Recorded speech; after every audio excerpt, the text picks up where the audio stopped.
dia, tudo bom? E aí, como foi o final de semana? Estudaram? Já existe o caderno de exercícios? Já? Que bom. Na última aula, nós começamos a falar sobre ângulos de vetores.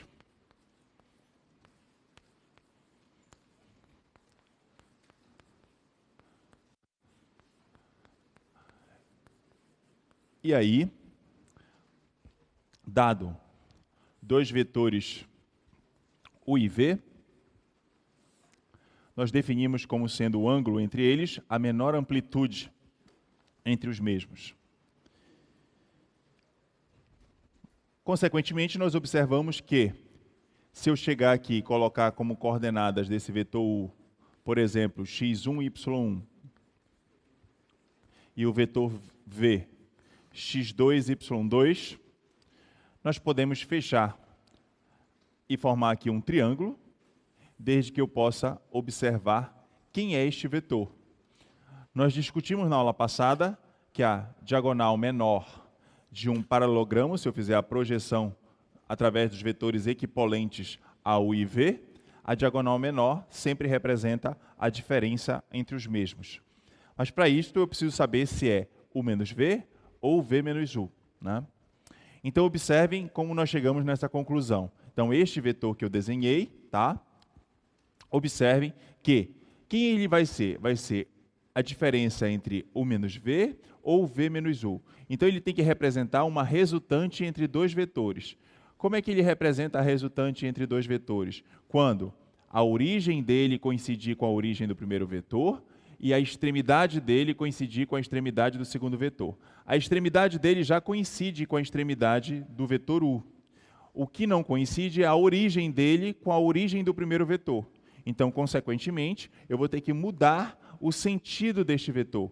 Então, quando eu mudar o sentido deste vetor, eu vou obter o simétrico dele. Ao invés de ser V, vai ser o menos V. Vou até colocar em amarelo. Aí agora sim, esse vetor, a extremidade dele coincide com a origem do segundo vetor, então esses dois vetores estão prontos para serem somados, e a soma deles, a origem do primeiro, com a extremidade do segundo. Consequentemente, este vetor aqui é o U menos V. E aí, de forma algébrica, eu posso dizer quem são as suas coordenadas. Então, vou fazer a diferença coordenada a coordenada entre os dois vetores. U, x1, menos x2. Segunda coordenada, y1 menos y2. Correto? Então, se você observar, nós temos um triângulo em que vale a lei dos cossenos.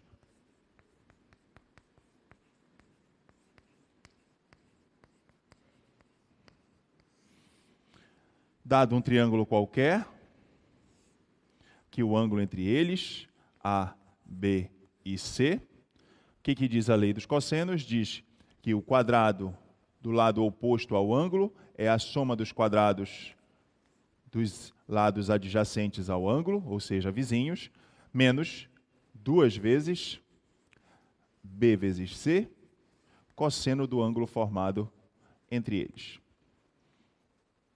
Então eu vou aplicar essa lei dos cossenos para este triângulo. Sendo que aqui, como são vetores, para eu poder trabalhar com comprimentos A, B e C, aqui eu vou trabalhar com a norma dos vetores, que nós falamos na aula passada.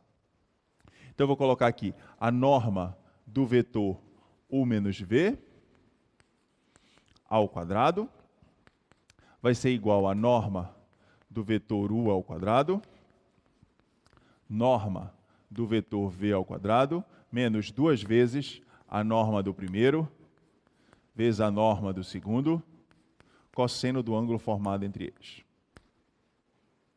Tá?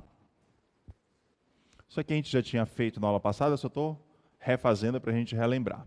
Então, quem é a norma desse vetor? Como está o quadrado, não tem raiz. Então, vai ficar a soma dos quadrados das suas coordenadas. Quem são as suas coordenadas? x1 menos x2 ao quadrado, y1 menos y2 ao quadrado.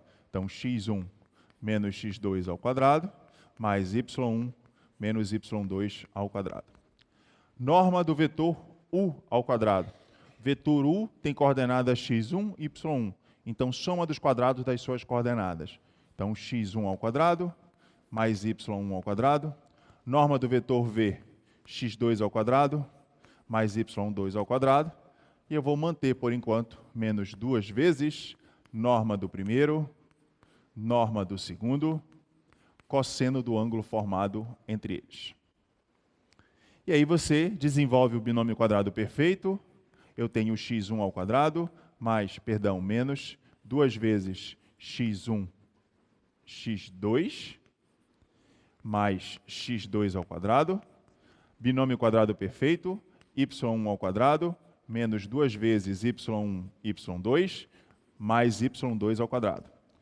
Igual x1 ao quadrado, y1 ao quadrado, x2 ao quadrado, y2 ao quadrado, menos 2 vezes norma do primeiro, norma do segundo, cosseno do ângulo formado entre eles. E aí você vê os termos que são simétricos, este com este, x2 ao quadrado com x2 ao quadrado, y1 ao quadrado com y1 ao quadrado, y2 ao quadrado com y2 ao quadrado. Tá? E aí você observa o que sobrou. Sobrou apenas este termo e este termo. Então eu vou colocar esse menos 2 em evidência. Fica x1, x2, mais y1, y2, igual a menos 2 vezes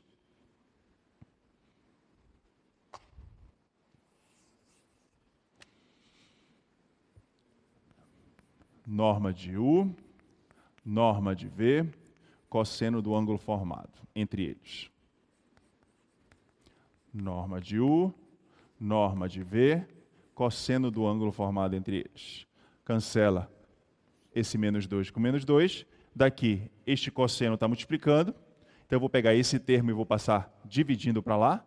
Então, vai ficar que cosseno θ é igual a x1, x2, mais y1, y2, dividido pela norma de u e a norma de v.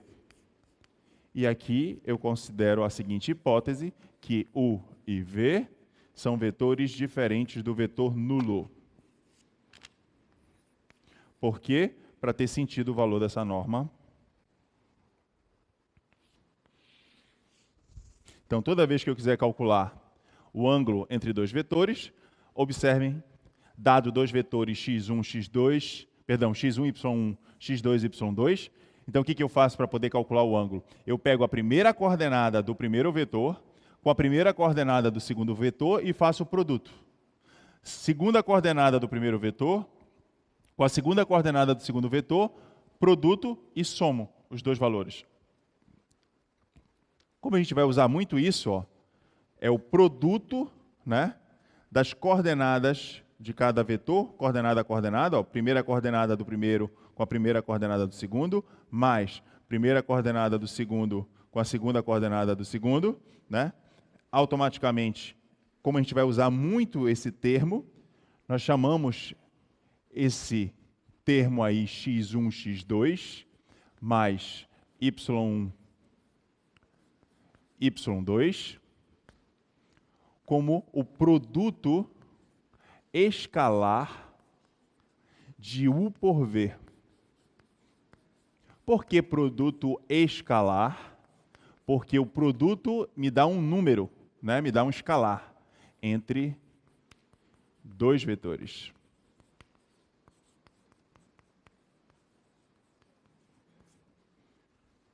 Então, eu poderia reescrever aquele cosseno θ como sendo o produto escalar de u por v, dividido pela norma de u, vezes a norma de v.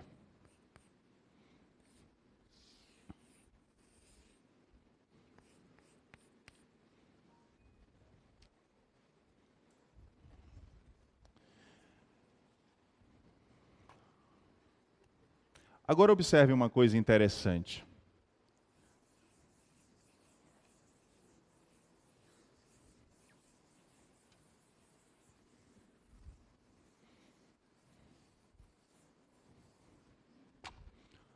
observação.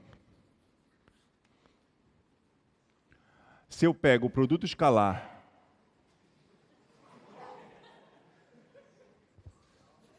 de U por V, U por V. Então, primeira coordenada do primeiro vetor com a primeira coordenada do segundo vetor, mais a segunda coordenada do primeiro vetor, produto com a segunda coordenada do segundo vetor. Ok, mas observem que isso aqui é um produto de números reais. Então, vale a propriedade comutativa. Eu posso fazer x2 vezes x1. É a mesma coisa. Mas, mesma coisa eu posso aplicar a comutatividade dos números reais para y1 e y2 e escrever y2 vezes y1. Se eu fizer isso, agora eu peguei a primeira coordenada do segundo vetor com a primeira coordenada do primeiro vetor. Então, eu estou fazendo o produto escalar? Estou. Só que agora eu não estou mais fazendo U por V. E sim estou fazendo V por U. Então, isso quer dizer que o produto escalar ele é comutativo. Para todo U e V. Então, nós temos uma propriedade comutativa, né? E uma outra coisa interessante é o seguinte. Então, primeira, segunda. Se eu pego um vetor que tem coordenadas x, y, se eu for fazer o produto escalar dele por ele mesmo, tá? Então, eu vou pegar aqui, ó, xy escalar com xy. Então, eu vou pegar a primeira coordenada com a primeira coordenada, produto x vezes x, mais segunda coordenada com a segunda coordenada, y vezes y. Isso aqui vai me dar x² mais y². Mas o que é isso? O que é x² mais y²? Dado um vetor de coordenadas x, y. Na aula passada, nós definimos isso como sendo o quê? O que é x² mais y²? Hã? Lembra lá do triângulozinho? Ó, vocês não estudaram no final de semana, não. Dado um vetor com coordenadas x, y, aí nós fizemos aqui, ó, isso aqui vale x, isso aqui vale y. E aí eu falei assim, ó, aqui eu tenho um triângulo retângulo, posso aplicar o teorema de Pitágoras para poder calcular o comprimento deste vetor. Aí nós aplicamos o comprimento para calcular o comprimento desse vetor, aplicamos o teorema de Pitágoras. Quem é esse comprimento? Nós chamamos de norma do vetor. Então, nós verificamos que a norma de V ao quadrado é x² mais y². Correto? Então, isso quer dizer que x² mais y² é a norma daquele vetor. Que vetor eu chamei de U. Então, a norma de U². Tá? Então, daqui nós concluímos que se você pegar um produto escalar de um vetor por ele mesmo, você obtém a norma dele ao quadrado.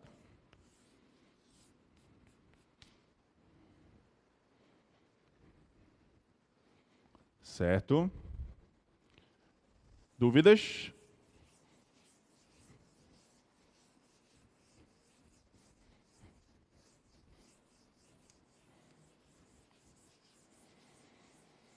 E é igual como nós estendemos o conceito de norma para vetores no Rn, a gente pode estender o produto escalar, né? Então, por exemplo, se a norma de um vetor U, que tem coordenadas x1, x2, xn, e um vetor V com coordenadas y1, y2, yn, então, se eu quero calcular a norma de um vetor U, nós vimos que isso aqui é a raiz quadrada da soma dos quadrados das suas coordenadas. Então, a primeira coordenada é x1 ao quadrado, mais x2 ao quadrado, até xn ao quadrado.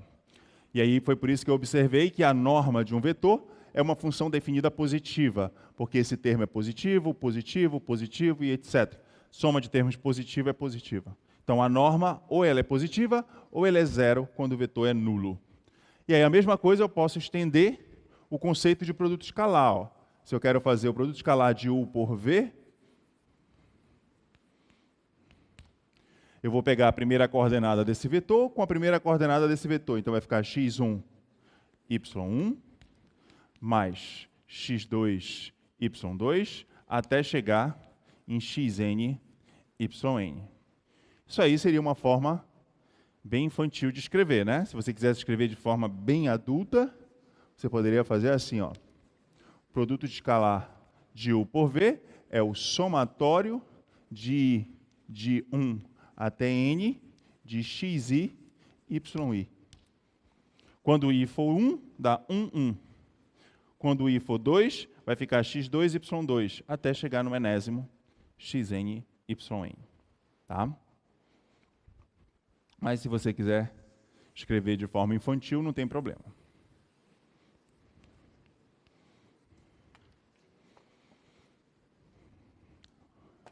Sala 8. Bom dia, tudo bem? Dúvidas até aí? Não? Com certeza? Nenhuma dúvida? Tá bom. Ok. Então, voltando aqui para o que nós deduzimos na aula de hoje, né, quer dizer que o cosseno do ângulo formado entre dois vetores é o produto escalar dos mesmos pelo produto das normas. Né? Então, dado dois vetores U e V, aqui está o ângulo entre eles. Essa relação é bastante interessante para você saber a natureza desse ângulo.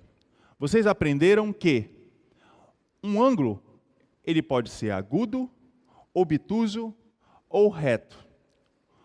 Como aqui aparece o cosseno, né? Cosseno de um ângulo, θ. Se esse θ for agudo, quer dizer que ele está no primeiro quadrante. Cosseno no primeiro quadrante, no caso, ele é positivo. Então, toda vez que o cosseno for positivo, quer dizer que este ângulo aqui, ele é agudo. E aí, o que você tem que observar? Norma sempre é positiva. Produto de norma vai ser sempre positivo. Então, para este cosseno não ser positivo, o que não pode ser positivo é o produto escalar.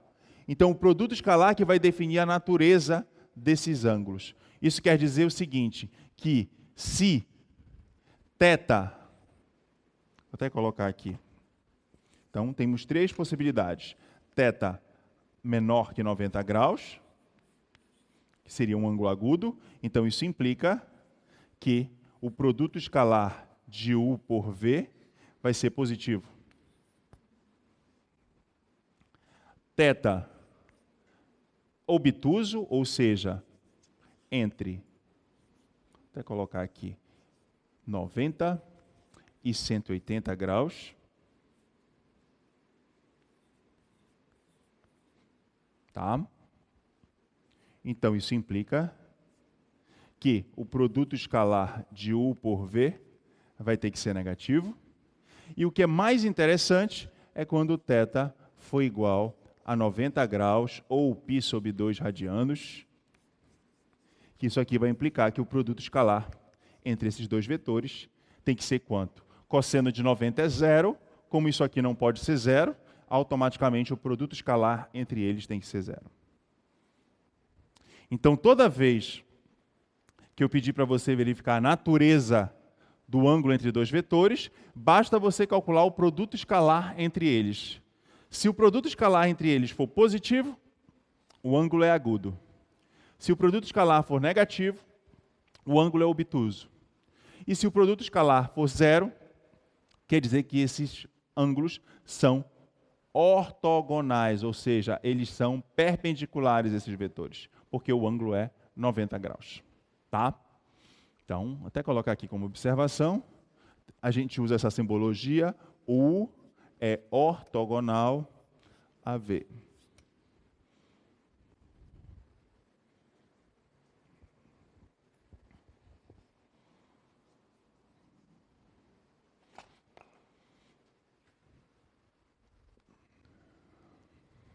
Dúvidas?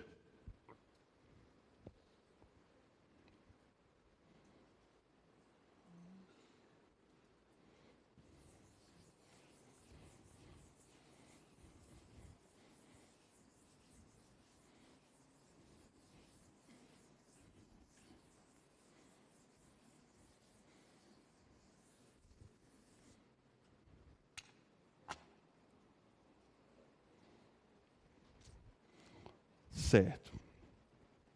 Então, olha só.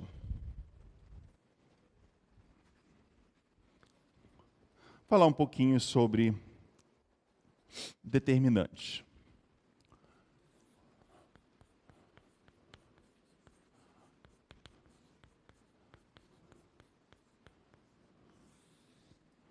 Então, dado uma matriz, vou pegar aqui de ordem 3, por exemplo, colocar aqui x1, y1, z1, x2, y2, z2, x3, y3, z3. Olá, tudo bom? Tudo. Qual o seu nome? Alan. Como? Alan. Tá, qual o seu curso, Aaron? Engenharia Civil. Engenharia Civil, pois não? Eu gostaria de um exemplo de um que o produto escalar desce zero, mas as normas não desce zero. Ah, sim. Vamos lá. Pegar um exemplo aqui em que o produto escalar seja zero, mas que as normas não sejam nulas, né? Isso aqui vai gerar uma família, na verdade. Então, vamos fazer um exemplo genérico. Então, exemplo 1. Seja U com coordenadas, por exemplo, 1, 2.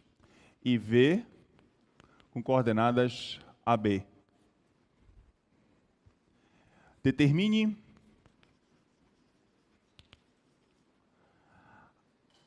A e B não nulos,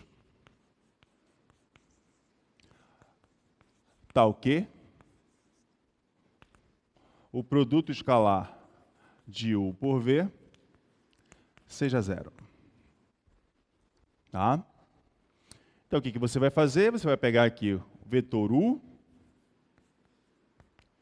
coordenadas 1, 2, vetor V, coordenadas AB, produto escalar entre eles. Então, eu vou pegar a primeira coordenada do primeiro vetor com a primeira coordenada do segundo vetor. Então, vai ficar 1 vezes A mais segunda coordenada com a segunda coordenada. Então, 2 vezes B.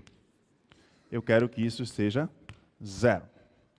Então, basta eu pegar valores de A e B que satisfaçam essa igualdade. Ela é possível, é totalmente determinada.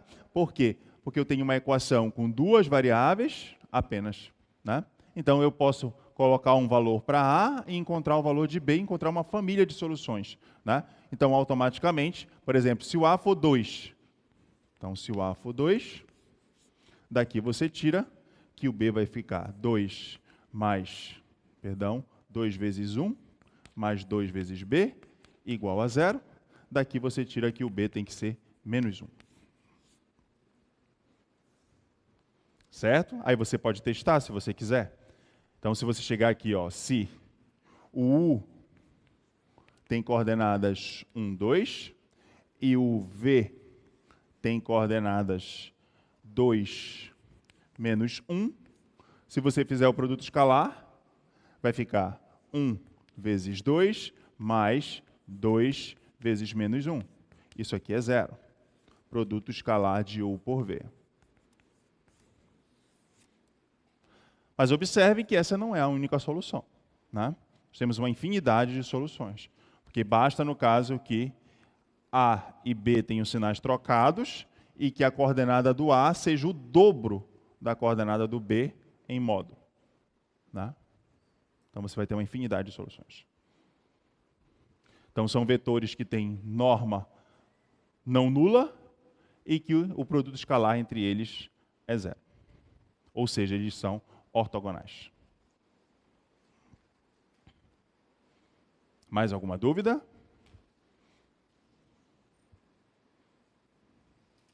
Não? Ok.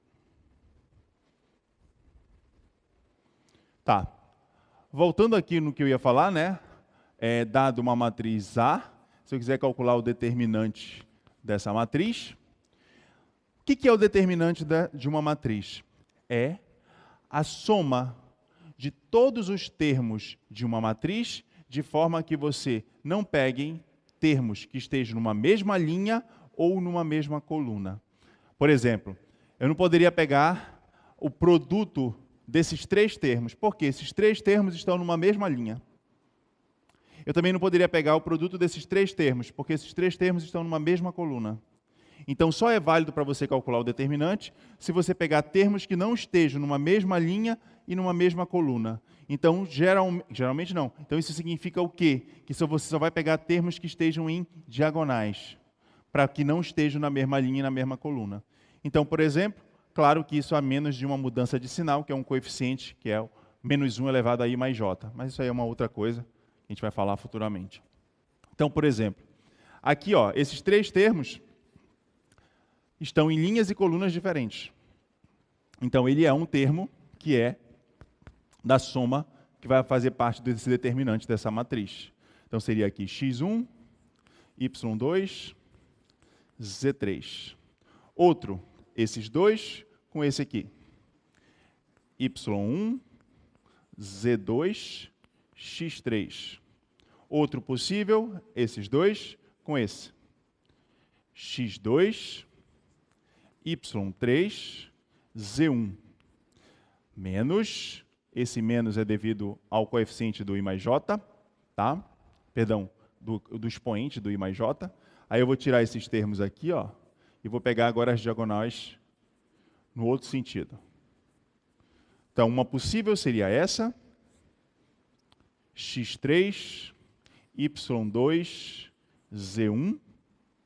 Outra possível, esses dois com esse, y3, z2, x1. E, por último, esses dois com esse aqui, x2, y1, z3.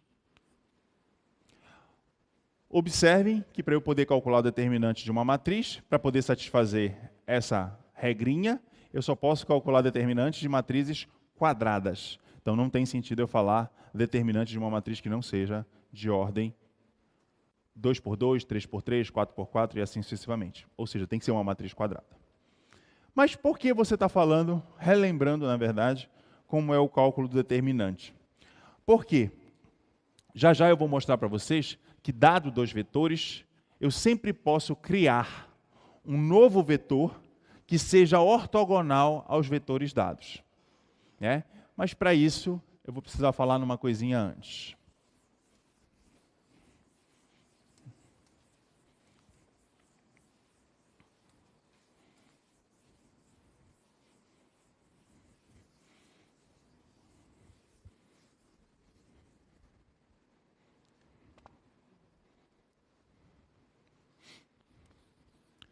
Falar um pouquinho sobre bases do RN.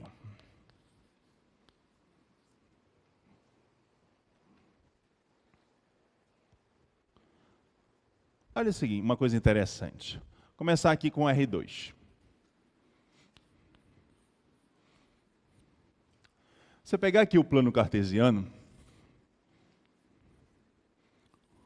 eixo Y, eixo X.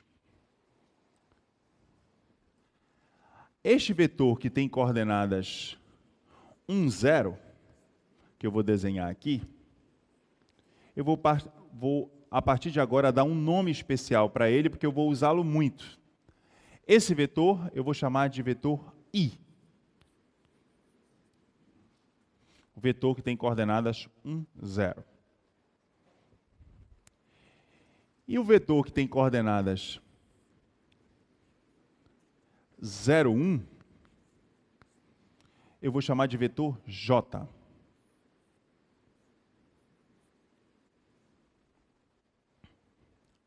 O que eu quero que vocês observem? Que qualquer vetor que eu pegue aqui, de coordenadas x, y, eu posso escrevê-lo como uma combinação linear desses dois vetores que eu pré-defini agora.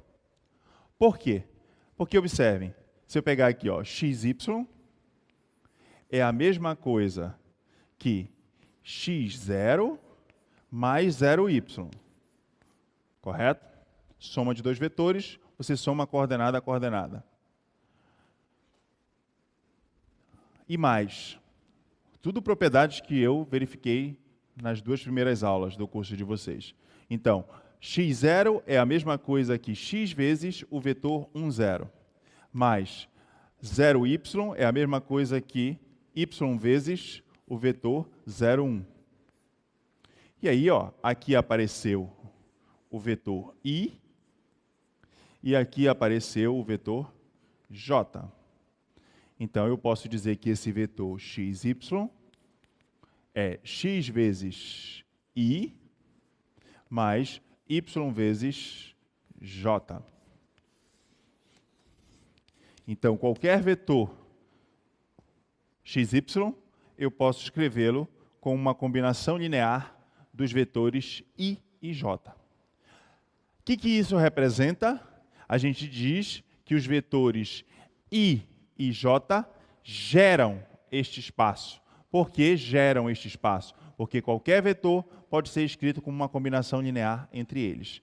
E pelo fato desses dois vetores serem linearmente independentes, uma justificativa para eles serem linearmente independentes aí bem fácil, né? É pelo fato deles serem ortogonais, então um não pode ser múltiplo do outro, né? Eles são ortogonais. Mas, se você não quisesse justificar por este fato, você poderia justificar fazendo uma combinação linear entre os vetores i e j, igualando ao vetor nulo. E aí você iria observar que os coeficientes também têm que ser nulos. Existem dois tipos de vetores. Os vetores linearmente independentes, né? E os vetores linearmente dependentes, quando um pode ser escrito como combinação linear do outro, né? Então, neste caso, toda vez que eu tenho dois vetores, né, que geram o R2 e esses vetores são LI, nós chamamos esses dois vetores de uma base. Então, o que é uma base de um espaço? É um conjunto de vetores que gera o espaço, ou seja, que qualquer vetor pode ser escrito como uma combinação linear entre eles e eles sejam linearmente independentes. E não é coincidência. Se o espaço é R2, a base dele possui dois elementos. Isso é fácil de ser provado. Se o espaço é R3, a base dele tem que ter 3 elementos. E assim sucessivamente. Se você pegar o espaço Rn, ele tem que ter N elementos. A quantidade de elementos é o que nós chamamos de dimensão de um espaço. Que eu até comentei para vocês que o espaço, por exemplo, dos fractais são espaços de dimensão não inteira. Então você não pode escrevê-los como um espaço vetorial, né? Então, R3 a mesma coisa, eu posso fazer a mesma brincadeira, ó.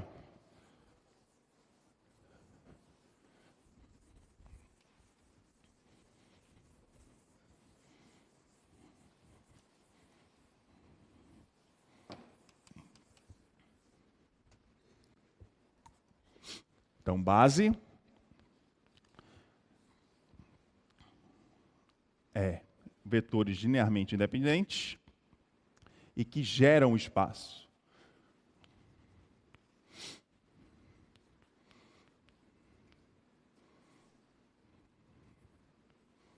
Tá?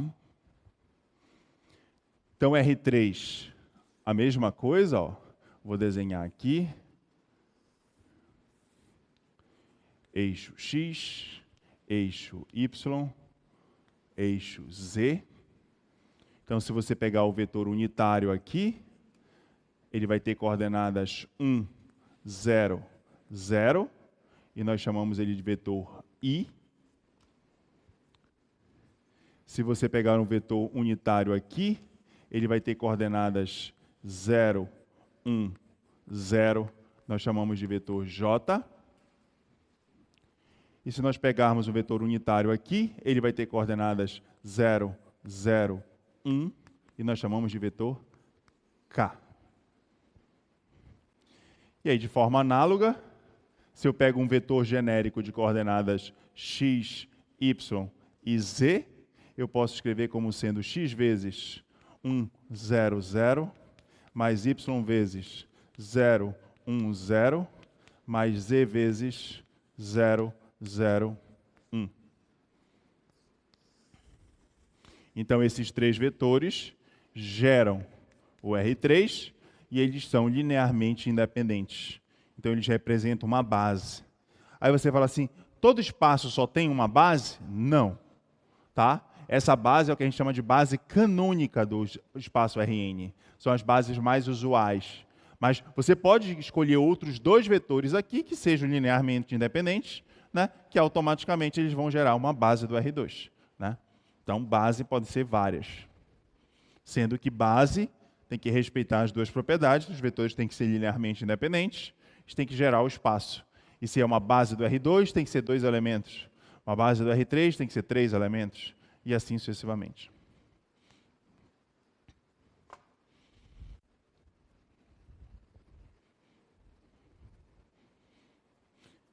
Então, voltando para cá, você disse, Jerônimo, então, que existia uma maneira que, dado dois vetores, eu poderia criar, ou seja, gerar um vetor que fosse ortogonal aos dois ao mesmo tempo. Exatamente isso. Como é que nós vamos fazer?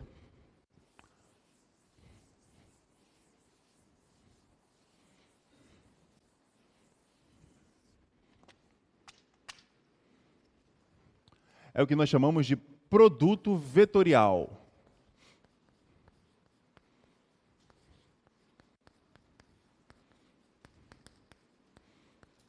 Olha a diferença, eu tinha falado para vocês em produto escalar. Produto escalar não é um vetor. O nome está dizendo, produto escalar é um número. Agora não, eu estou chamando de produto vetorial. Então vai ser um produto em que vai me dar um vetor. Tá? Então, dado dois vetores U de coordenadas x1, y1, z1, e v com coordenadas x2, y2, z2, o que nós chamamos de produto vetorial? Olha a notação como é diferente. O xzinho v, o que é o produto vetorial entre dois vetores? Vai ser o determinante da matriz gerada por esses dois vetores. Aí você vai levantar a mão e falar, mas espera aí, você acabou de me dizer que só tem sentido eu calcular o determinante de uma matriz se essa matriz for quadrada.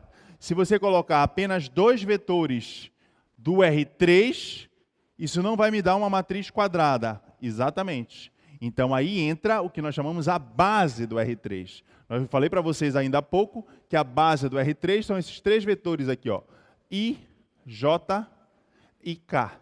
Então, olha como é que você calcula o produto vetorial entre dois vetores. Você vai construir o determinante de uma matriz em que a primeira linha sempre é a base canônica. I, J, K. Para que isso? Para que a matriz fique quadrada. Aí agora você coloca na ordem que você quiser, na ordem do produto vetorial que foi imposto, primeiro U, depois o V. Então, primeiro a coordenada do vetor U, x1, y1, z1, depois x2, y2, z2. Agora sim, essa matriz é quadrada, então tem sentido falar no seu determinante. Uma pergunta, para ver se vocês estão entendendo. Existe produto vetorial no R2? Isso aqui está no R3, 3 coordenadas. A minha pergunta é, existe produto vetorial no espaço R2? Sim ou não? Existe ou não? Existe ou não? Existe produto vetorial no R2? Não. Por quê?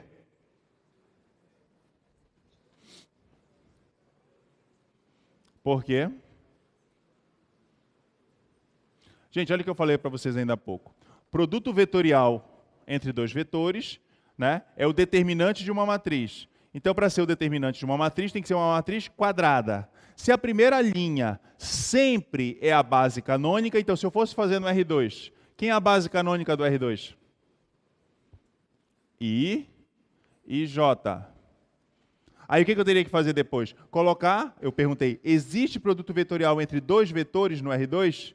Não, por quê? Porque você teria que colocar as coordenadas desses dois vetores, x1, y1, x2, y2. Isso aqui é uma matriz quadrada? Não. Então, se não é quadrada, não posso calcular o determinante. Então, não tem sentido calcular o produto vetorial entre dois vetores no R2. Certo?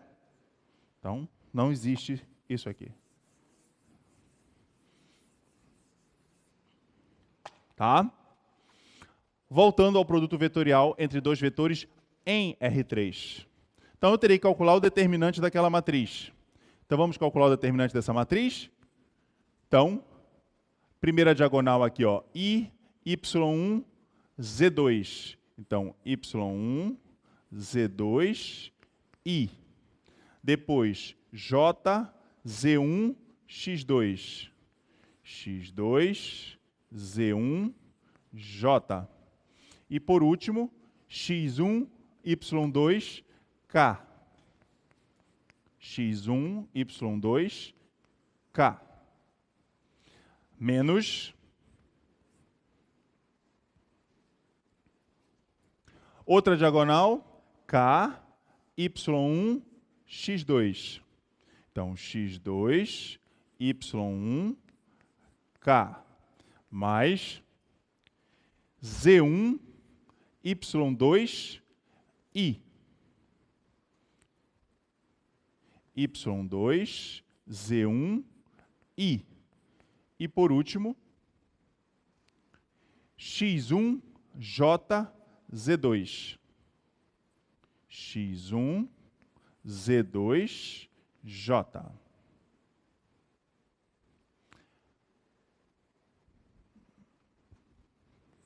Então, o vetorial V vai ser igual. Agora eu vou ver o que tem I. Ó. Aqui tem I, aqui tem I. Então eu vou colocar o I em evidência. Então vai sobrar quem? Y1, Z2, menos Y2, Z1. I. Mais, agora eu vou pegar J com J. Colocar em evidência.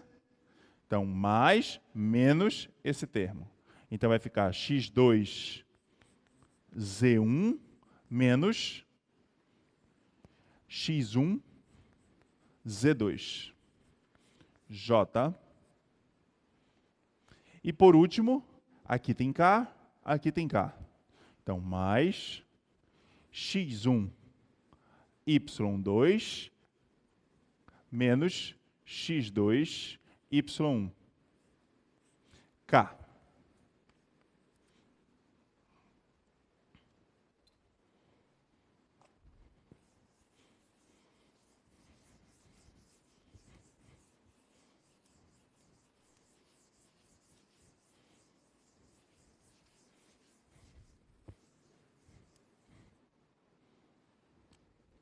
Ok? Então, quem é esse vetor U vetorial V? Então, a primeira coordenada dele é o I. Quanto é que é o I dele? Y1, Z2 menos Y2, Z1. Olha como é fácil. O I é o eixo X, né? Então, você observa que na coordenada dele não aparece X. J é o eixo Y. Observe que a coordenada dele não aparece Y. K é o eixo Z. Observem que a coordenada dele não aparece Z. Então, se você se enganar nas contas, é bem fácil de você encontrar o erro, né? Então, vamos lá. Primeira coordenada, o I, Y1, Z2, menos Y2, Z1. Segunda coordenada, x2, z1, menos x1, z2. E a terceira e última coordenada, x1, y2 menos x2, y1. Esse seria o vetor no R3. Observe que o produto vetorial entre dois vetores não é um número, é um vetor com as 3 coordenadas. Mas, Jerônimo, você disse que esse vetor que eu obtive, ele é ortogonal aos vetores dados. Isso você ainda não provou. E é isso que nós vamos fazer agora. Observação. U vetorial V é ortogonal a U e U vetorial V é ortogonal a V.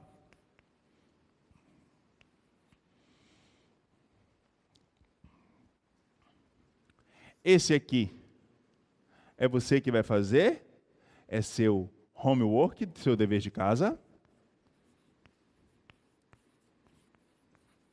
Ah, já não me queima escrever dever de casa. Qual é o problema?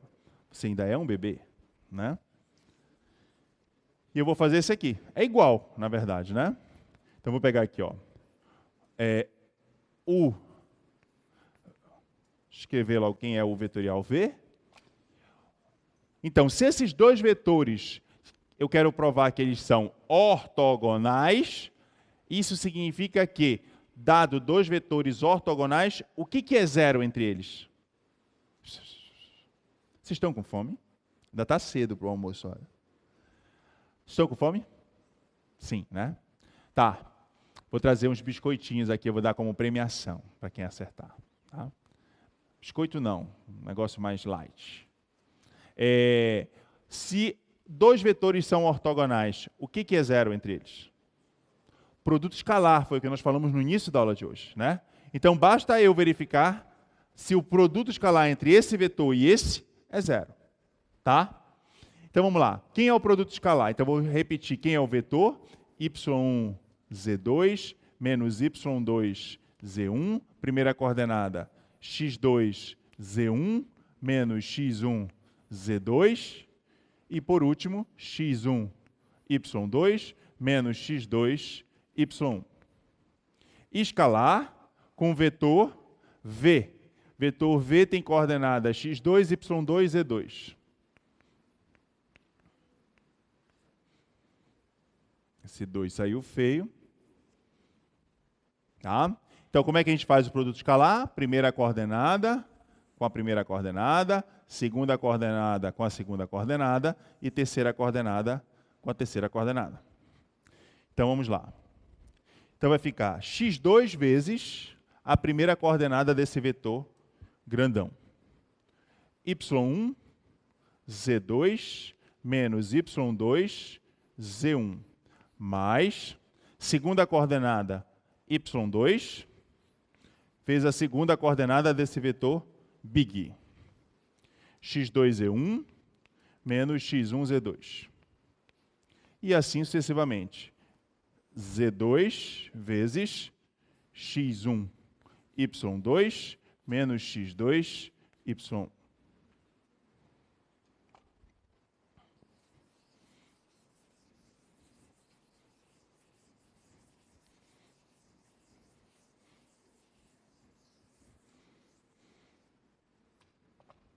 Então, isso aqui vai ser igual. Então, vai ficar x2, y1, z2. x2, y1, z2. Menos, com o segundo termo, vai ficar x2, y2, z1.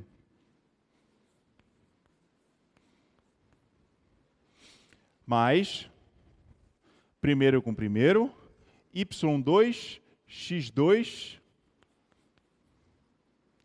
z1. Depois, menos. Me dê a liberdade de colocar na ordem x, y, z, tá? Já que é comutativo. Então, x2, y2, z1. Tá? Sempre colocar na ordem x, y, z. Agora, aqui, ó, y2, x1, z2. Aí eu vou colocar x1, y2, z2.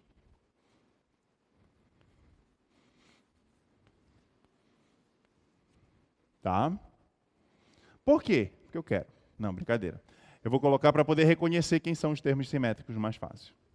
Tá? Mais...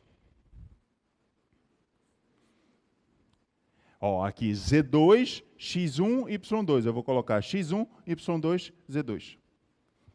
X1, Y2, Z2. Menos X2, Y1, Z2. X2, Y1, Z2. Tá? Olha. X2, Y1, Z2. Menos X2, Y1, Z2. Como vocês fazem, né?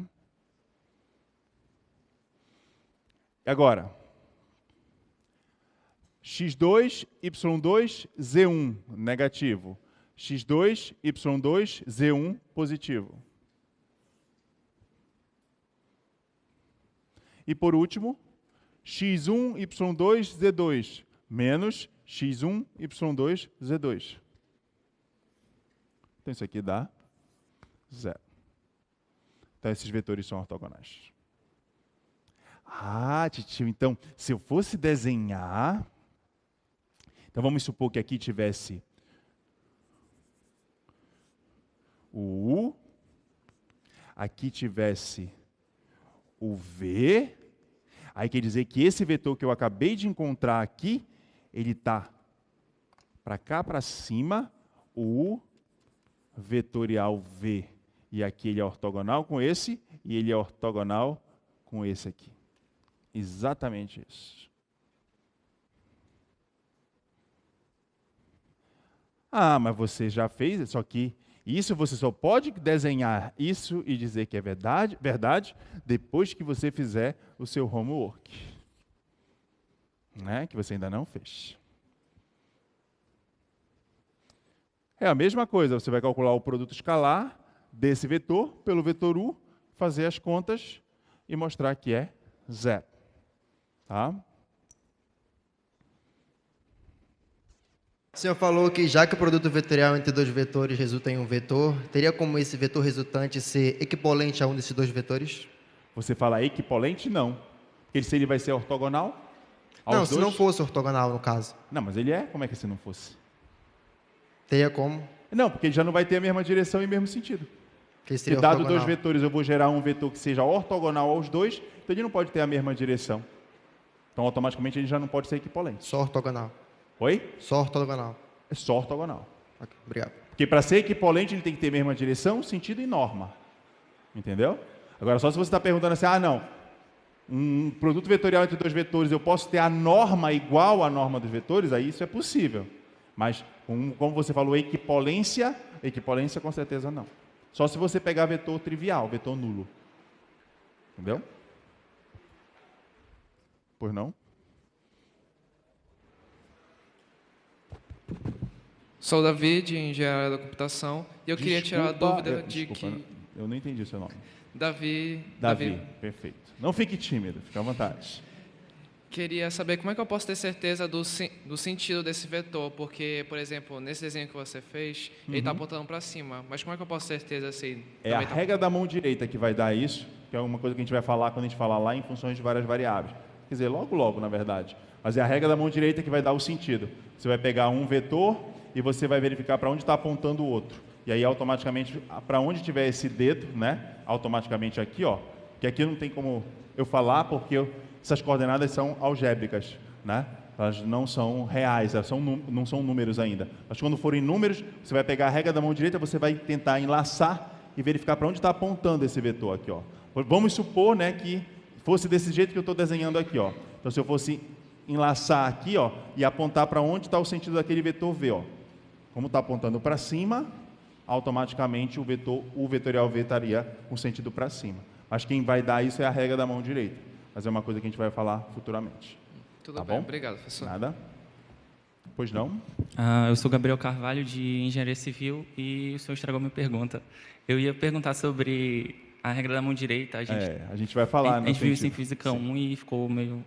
Como? Aí eu ia perguntar isso, se tem como a gente saber o sentido... Tem sim, mas é quando você tiver, quando isso aqui, esses vetores não forem genéricos, né? Aí a gente tem como dizer como é que funciona a regra da mão direita. Mas é o sentido, você vai enlaçar os dois vetores e verificar o sentido dele para onde estiver apontando esse polegar aqui, ele pode estar para baixo ou para cima, e isso vai representar o sentido desse vetor. Tá bom? Pois não? Lucas Moura, Engenharia Civil.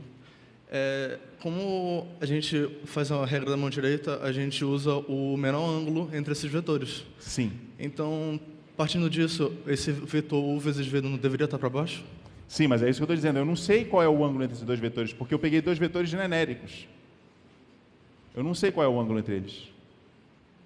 Eu não sei se é agudo ou se é obtuso. É por isso que eu estou falando para você. Eu só posso falar na regra da mão direita quando eu souber, na verdade, que ângulo é entre esses vetores. Da maneira como eu escrevi aqui U e V, qual é a garantia que eu sei que esse ângulo é agudo ou obtuso? Nenhuma. Entendeu?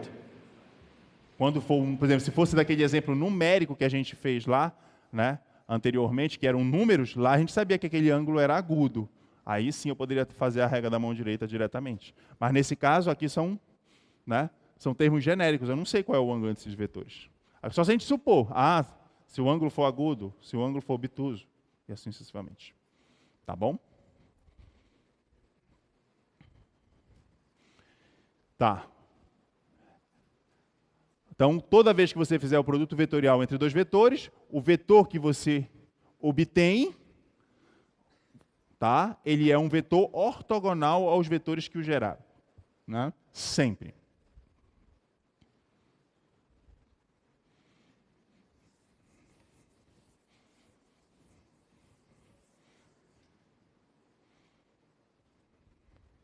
Vamos falar na norma desse vetor.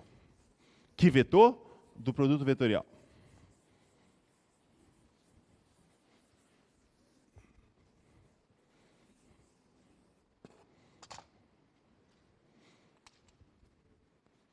Então, norma do produto vetorial.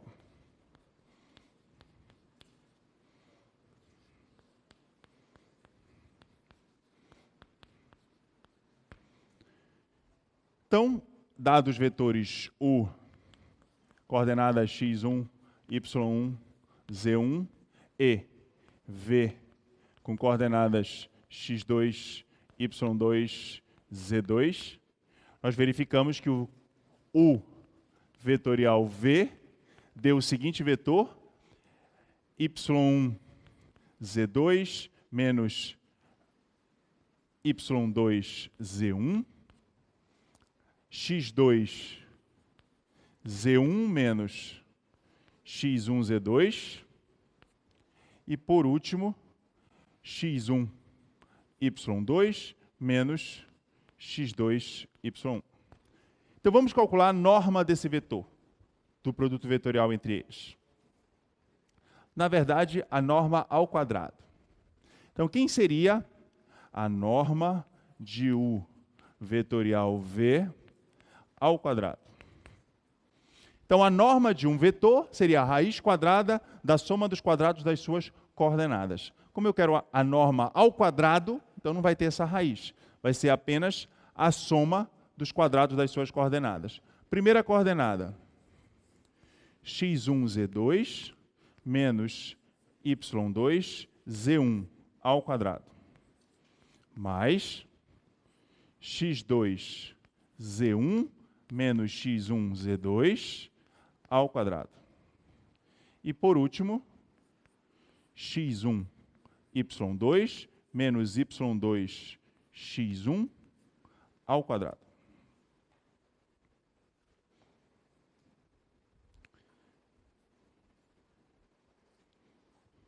Isso aqui é igual. Vou desenvolver esse binômio quadrado perfeito. Esse não, esses três, né? Então vai ficar y1 z2 ao quadrado menos 2 vezes o primeiro vezes o segundo.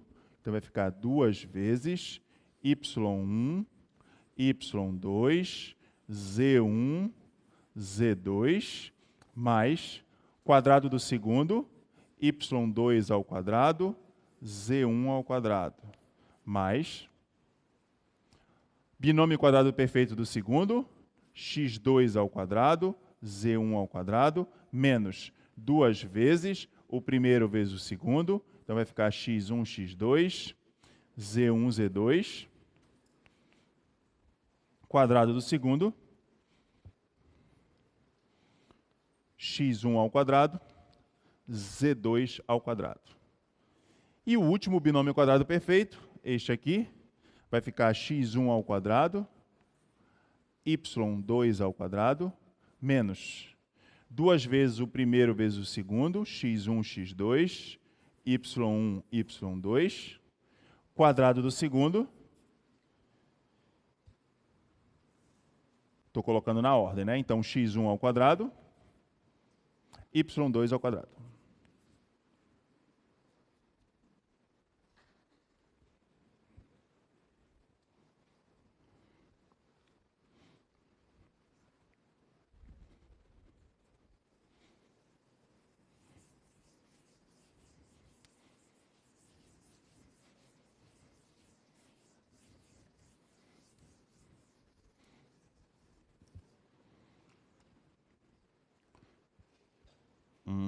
Tá bonito, né? Olha só, não sei se vocês já observaram uma coisa. X. Pois não? Com licença, professor. Só para... É que na hora que o senhor transcrever da segunda linha para a terceira, o senhor transcreveu errado, só para corrigir. Deixa eu ver. Da segunda para a Isso. terceira? Não, da... A segunda escrita aqui. Isso. 1, 2, 3. Ali que está. X2, Y1, o final. X2, Y1. Na hora que você colocou para baixo, você colocou Y2, X1. Calma lá. X1, Y2 aqui? A última. Menos X2, Y1. Na hora de colocar para baixo, na próxima linha, quando você for transcrever para levar ao quadrado, você escreveu sim, Y2. sim. Bem aqui, né? Isso. Perfeito, obrigado. Ok. Então, aqui eu cometi um erro. É X2, Y1. X2, Y1. Tá? Então, vamos ver se isso aqui vai modificar alguma coisa lá no final. Então, x1 vai, né? x1, y2 ao quadrado, menos 2x1, x2, y1, y2. Aí aqui vai ser x2 ao quadrado, y1 ao quadrado. Tá? Ok? Que é esse termo aqui que eu tinha trocado o índice deles, né? Tá. Olha o que eu estava começando a observar. Vamos ver aqui o que eu estava olhando. x1 ao quadrado. Olha só. Aqui eu tenho x1 ao quadrado. Aqui eu tenho x1 ao quadrado.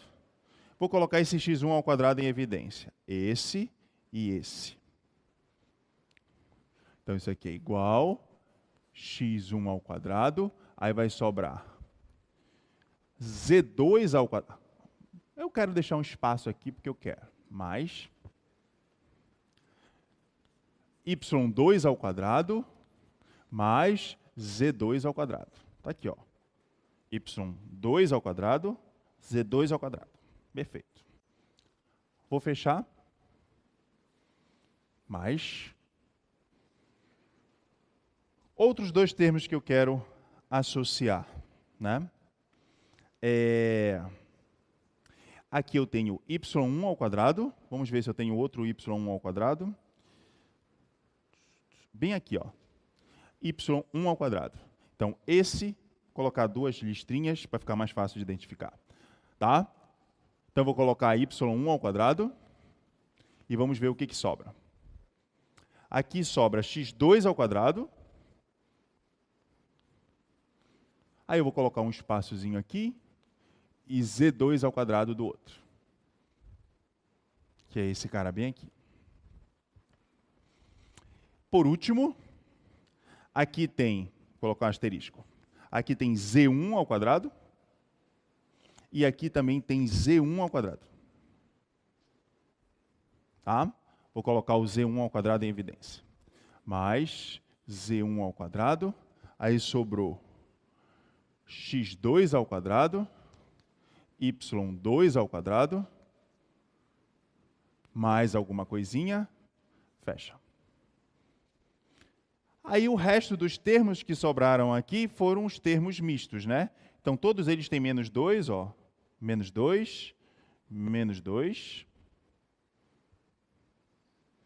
Então, menos 2 vezes. Aí tem esse aqui, x1, x2, y1, y2. Tem esse aqui, x1, x2, z1, z2. E tem esse outro termo, y1, y2, z1, z2. São os 3 termos que estavam soltos.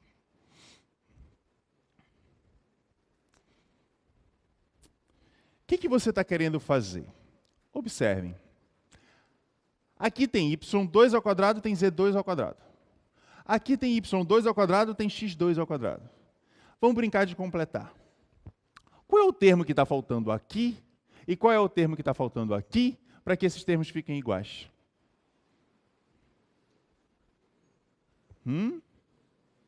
Qual é o termo que está faltando aqui? x2 ao quadrado. Só que se eu fizer isso de forma arbitrária, isso aqui deixa de ser uma igualdade. Então, se eu estou colocando esse termo, ó, soma, se eu estou colocando esse termo para não alterar a igualdade, eu vou tirar ele lá no final. Que termo é esse que eu estou colocando? x1 ao quadrado, x2 ao quadrado.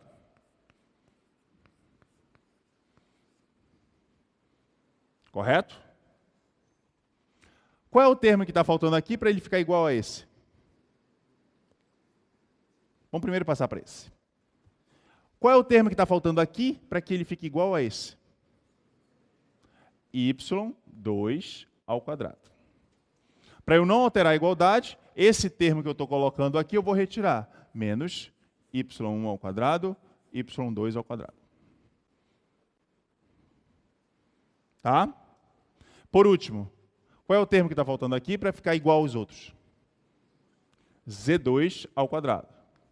Para não alterar a igualdade, esse termo que eu coloquei aqui eu vou tirar. Menos z1 ao quadrado, z2 ao quadrado. Ok? Tudo bem?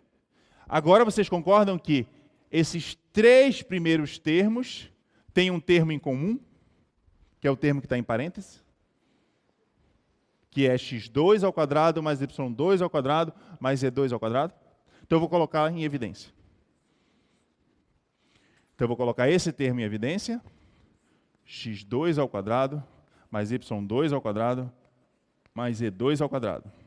Aí sobra, no primeiro termo, x1 ao quadrado, no segundo termo, y1 ao quadrado, no terceiro termo, z1 ao quadrado. Tá? Aí menos, colocar esse menos em evidência, ó. Então, menos, isso tudo que eu vou colocar entre parênteses. x1 ao quadrado, x2 ao quadrado, mais y1 ao quadrado, y2 ao quadrado, mais z1 ao quadrado, z2 ao quadrado, mais 2 vezes x1, x2, y1, y2, mais 2 vezes x1, x2, z1, z2, mais 2 vezes y1, y2, z1, z2.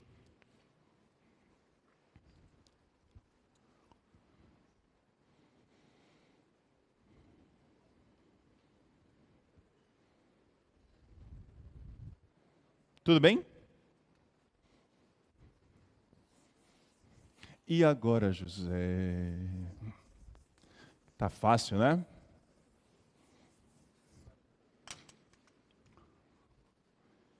O que é isso? x2 ao quadrado mais y2 ao quadrado mais z2 ao quadrado.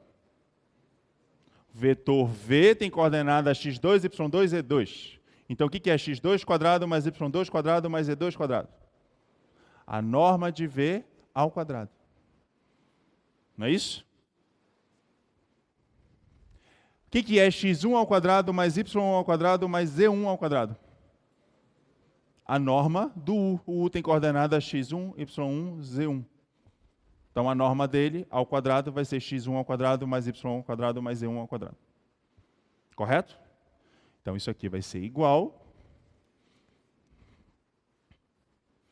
Então, esse termo aqui é a norma, tá, do U ao quadrado. Esse termo aqui é a norma do V ao quadrado. Menos. E agora vamos ver se você era bom em produtos notáveis. O que é? Vou até te ajudar, eu estou tão bonzinho hoje. Ó, eu vou chamar esse cara aqui de x1, x2 ao quadrado, eu vou chamar... Não tem outra cor. Eu vou chamar de A ao quadrado. O y1, y2 ao quadrado, eu vou chamar de B ao quadrado. O z1, z2 ao quadrado, eu vou chamar de C ao quadrado. Tá? Aí, olha só. x1, x2, você chamou de A ao quadrado. Então, o x1, x2 vai ser o A. Olha, que bonitinho. y1, y2, você chamou de B ao quadrado, y1 ao quadrado, y2 ao quadrado. Então, se for só o y1, y2, é o B. Oh. x1, x2 é o A. Só brincar de completar. z1, z2 é o C.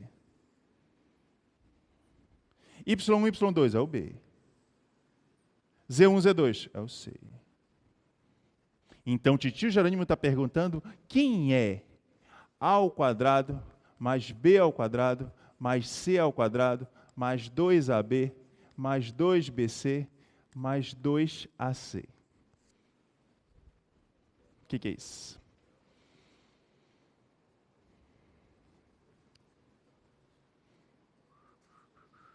O que é isso?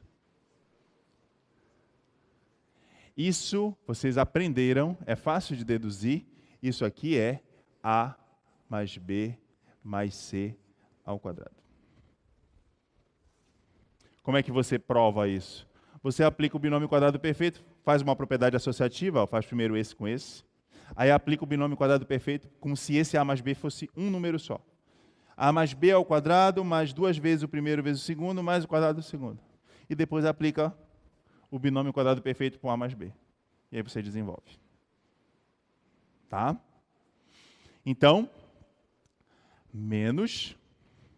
Então, esse cara quem é? Só que aqui eu chamei de A mais B mais C, né? Cadê? Eu já apaguei? Não. A mais B mais C ao quadrado. Só que o A, eu não quero o zigotismo, eu não vou escrever A. Eu vou escrever x1, x2. Eu não vou escrever B, eu vou colocar y1, y2. E eu não vou colocar C, eu vou colocar z1, z2. Então, de forma adulta, então é x1, x2, mais y1, y2, mais z1, z2. Mas o que é isso? Se U é x1, y1, z1 e V é x2, y2, z2, o que é x1, x2 mais y1, y2 mais z1, z2? É o quê? Produto escalar. Então, isso aqui é norma do primeiro, norma do segundo ao quadrado, menos o produto escalar de U por V. Ah, faltou o quadrado, né? Perdão.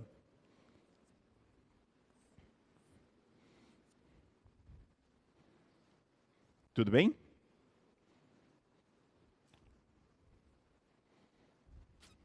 Vamos abrir um janelão? Janelão para ajudar a gente. Na aula de hoje eu provei que o cosseno do ângulo formado entre dois termos é dado por quê?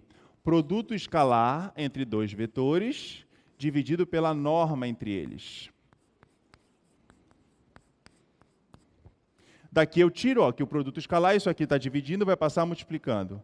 Então, produto escalar de U por V vai ser a norma do primeiro, norma do segundo, cosseno do ângulo formado entre eles. Então, onde tiver produto escalar, eu vou colocar a norma do primeiro, norma do segundo, cosseno do ângulo. Professor, na linha 2 do quadro 3... Calma lá, eu não entendi o seu nome nem seu curso. Perdão.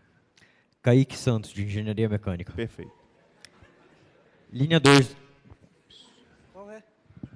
Linha 2 do quadro 1. Se afasta um pouquinho do microfone. Tá.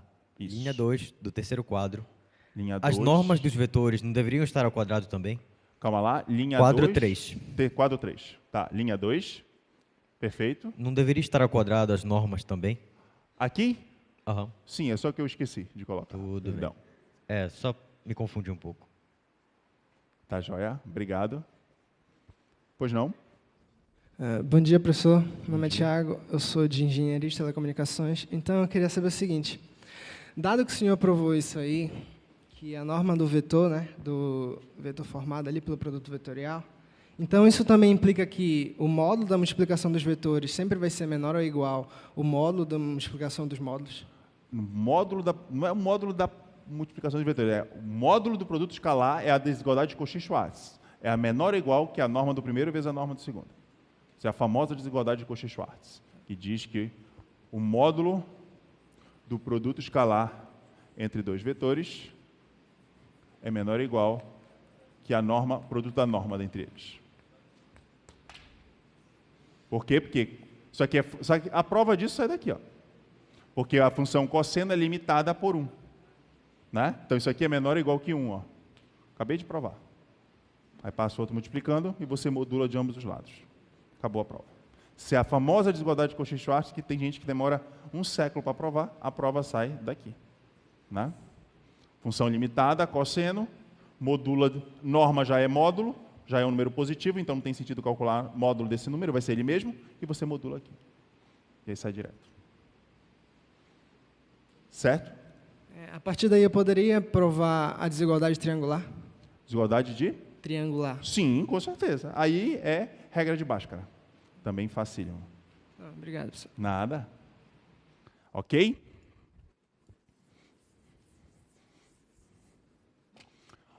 Tá.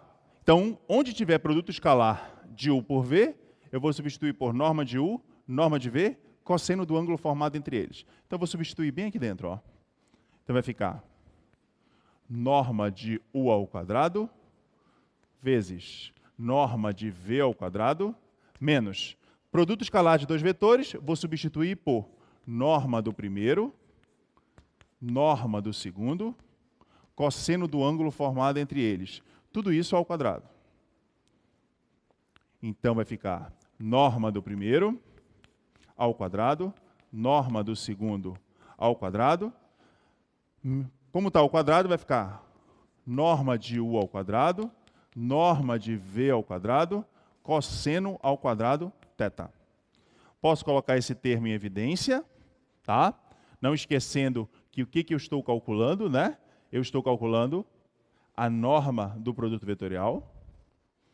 Então, isso quer dizer que a norma, então isso implica que a norma do produto vetorial ao quadrado é igual, vou colocar esse termo em evidência, norma de U ao quadrado, norma de V ao quadrado, e ver o que sobra.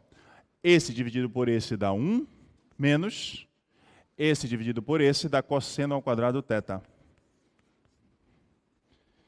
1 menos cosseno ao quadrado θ, seno ao quadrado θ.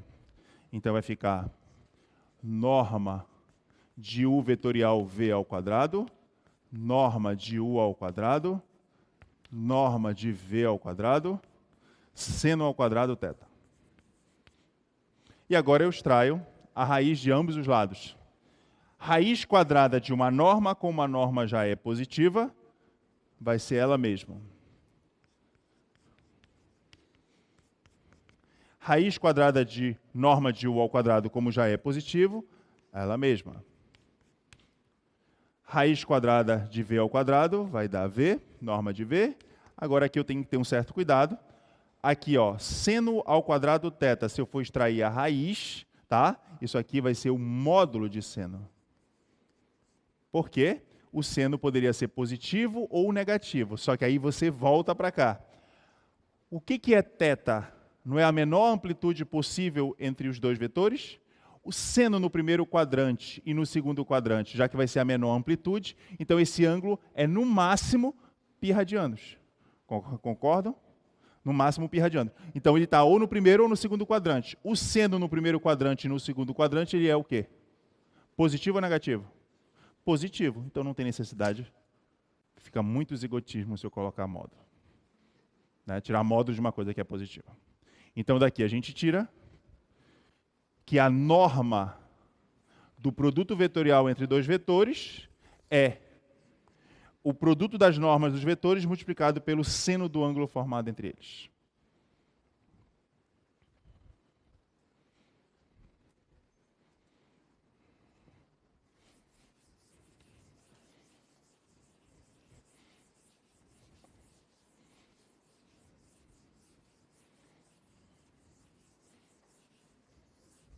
Dúvidas?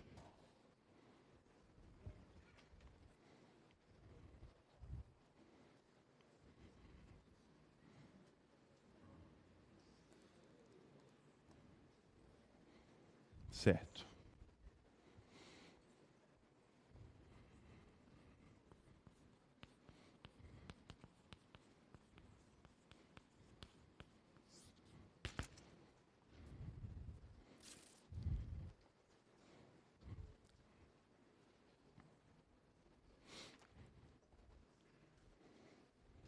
Aplicações.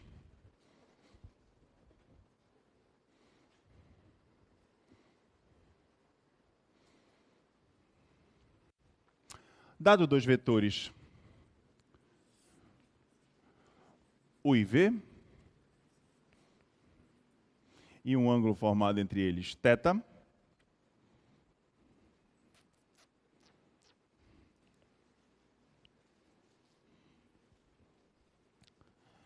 eles geram, se eu pegar um vetor equipolente a esse,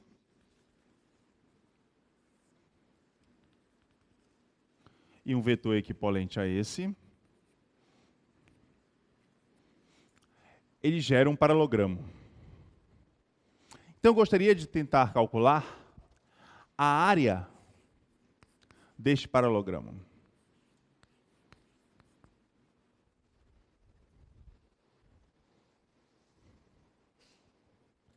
Então, vocês aprenderam que a área de um paralogramo é a base vezes a altura. Certo? Então, vamos calcular a altura deste paralogramo. Então, para eu poder calcular a altura deste paralogramo, eu vou ter que passar um segmento de reta que seja ortogonal à base.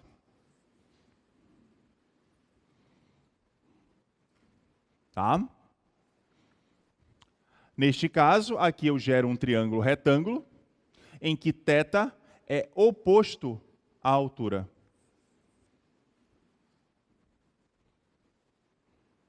Então, se é oposto, lembra-me, seno. Então, seno de θ, cateto oposto, pela hipotenusa. A hipotenusa é este lado. Só que eu não posso colocar U, porque U é um vetor. Então, eu vou colocar a norma de U, porque é um número. Certo? Tá? Então, daqui eu tiro que H é norma de U seno θ.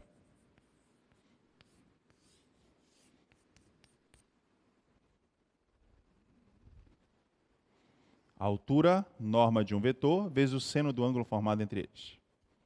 Vou substituir lá em cima. Então, a área, base. Base é o vetor V. Eu não posso escrever V. Por quê? Porque V é um vetor. Então, eu vou colocar a norma de V. Vamos supor assim que eu esqueci de colocar a norma. Eu coloquei V. na sua prova. Vou tirar 10? Sonho. Só se for no sonho que você vai tirar 10. Porque eu não sei o que é o produto de um vetor por um número, né? Já você é muito mal. Nessas horas sou. Mas não é que você vai tirar 0, né? Mas eu vou descontar alguma coisa. Quer dizer, alguma coisa não, dependendo da infantilidade até onde ela vai durar, né? Aí vai diminuindo. Quanto mais coisas erradas, mais vai diminuindo até chegar num epsilon, né? Mas se for só uma vez, outro um vacilo, assim, aí é nota de escola de samba, 9,8, 9,7, né? E aí vai diminuindo conforme a infantilidade vai perseguindo, né? Então, vamos lá. B, a norma de V. H, norma de U, seno θ. Norma de U, seno θ. Já vi isso. Norma de um vetor, norma de outro, seno de θ. Isso aqui é a norma do produto vetorial. Então, a área de um paralogramo é a norma do produto vetorial entre eles.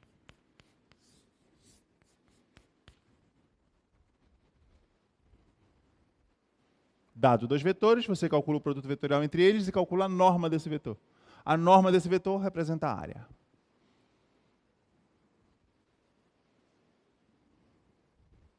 Certo? Professor, essa regra só tem aplicação no plano R3 ou acima, né? Exatamente. Tudo que nós estamos fazendo hoje é tudo no R3, porque nós comentamos que no R2 não tem sentido de produto vetorial. Certo. Aí agora tudo que a gente está fazendo é para R3. Por isso que a gente está pegando coordenadas x2, y2, z2. Então isso seria para achar a área de um paralelogramo no R3 ou acima? Exatamente. Dado 2 vetores, né, com coordenadas em R3, você vai calcular o paralogramo gerado para eles num plano, que eles geram um plano. Certo? Tá. Obrigado. Nada. Ok.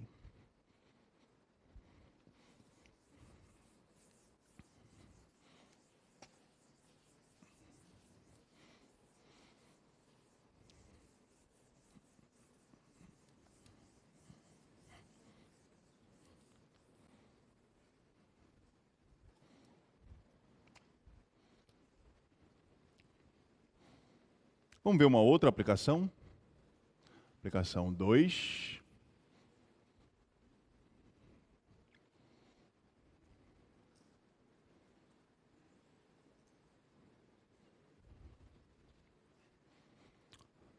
Dado 3 vetores.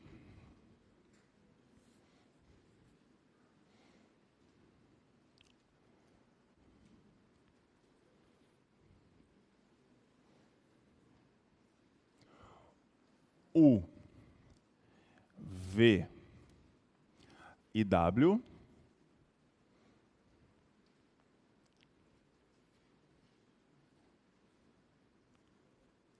Aqui um ângulo θ com o eixo Z.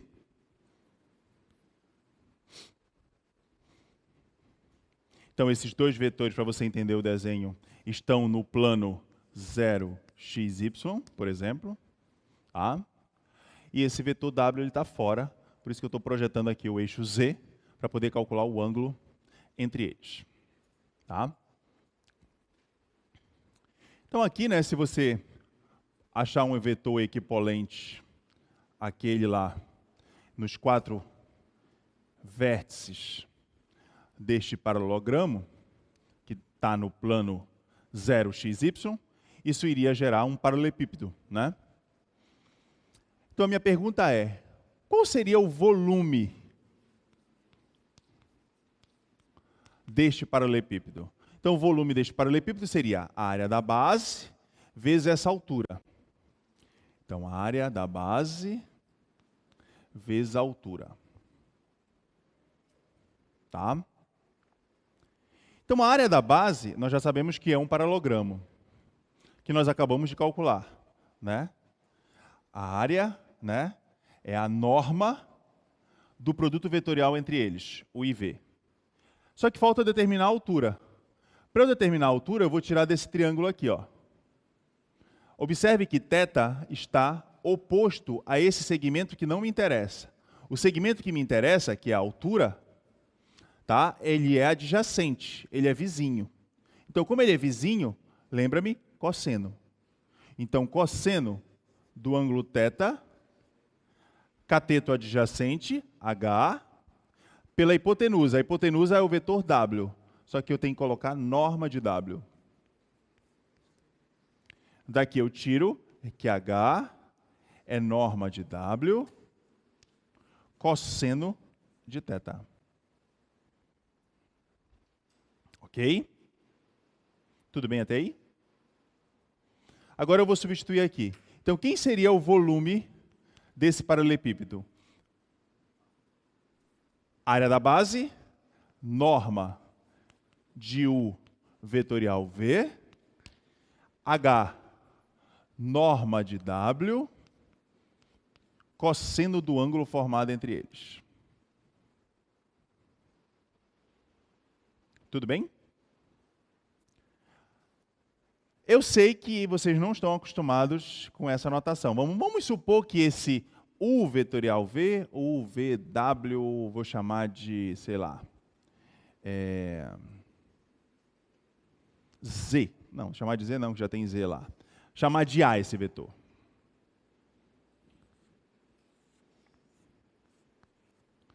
Se eu tivesse um vetor A, norma do vetor A, vezes norma do vetor W, cosseno do ângulo gerado por eles. Isso aqui seria o quê? A norma de um vetor vezes a norma do outro, cosseno do ângulo formado entre eles. Gerado por eles, na verdade. Isso aí é o quê? Produto escalar. Então, isso aqui seria o produto escalar entre esses dois vetores. Só que quem são esses dois vetores? Então, quer dizer que o volume... Tá? Volume é uma função definida positiva, não tem volume negativo. Então, observe, como vocês falaram, isso aqui é o produto escalar entre esses dois vetores, esse e esse. Só que agora eu vou ter cuidado de colocar módulo. Por que módulo? Porque o volume não pode ser negativo. Tá? Para ele representar um volume, o volume não pode ser negativo. E o produto escalar pode ser negativo, de acordo com o ângulo. Como eu não estou analisando ainda um ângulo, eu vou colocar um módulo por segurança. Tá bom? Então, módulo, por ser volume, produto escalar entre esses dois vetores. Quem são esses dois vetores? O primeiro vetor é U vetorial V. E o segundo vetor, W. Olha agora aqui, notação. Eu tenho dois tipos de produtos aqui. Um produto escalar e um produto vetorial. A gente chama isso aqui de um produto misto. Por que misto? Porque você tem a mistura de dois produtos, dois tipos de produto, um vetorial e um escalar. E aí você vai perguntar, então quer dizer, que toda vez que eu quiser calcular o volume de um paralelepípedo gerado por três vetores, basta eu calcular o produto misto entre eles. Exatamente isso. E não esquecendo do módulo, que é uma função, porque é uma função definida positiva. Aí você vai perguntar assim, mas do ponto de vista prático, como é que eu vou calcular? Eu só sei calcular produto vetorial, e aí depois que eu tiver o valor do produto vetorial, eu multiplico pelas coordenadas do outro vetor e faço o produto escalar. Outro dever de casa é: faça o produto vetorial, nós já temos o resultado dele, né? Pegue as coordenadas daquele vetor, do produto vetorial, e faça escalar com o vetor W, tá? Que eu vou colocar aqui as coordenadas dele. x3, y3, z3. Façam as contas desse produto escalar. E você observa para mim que se você ter todo esse trabalhão, é a mesma coisa que você calcular o módulo do determinante da seguinte matriz. Qual é a matriz? Coordenada do vetor U. x1, y1, z1. Coordenadas do vetor V. x2, y2, z2. E coordenadas do vetor W, x3, Y3, Z3. Quer dizer que, quando você calculava o produto vetorial entre dois vetores, uma das linhas você colocava a base canônica do espaço. Então, quando você calcula o produto misto, onde tinha a base canônica entre as coordenadas do terceiro vetor. Por que isso é possível? Uma observação é porque, se você vai calcular, por exemplo, o produto vetorial entre dois vetores, você iria calcular isso aqui, ó, I, J, K, X1, Y1, Z1, X2, Y2, Z2.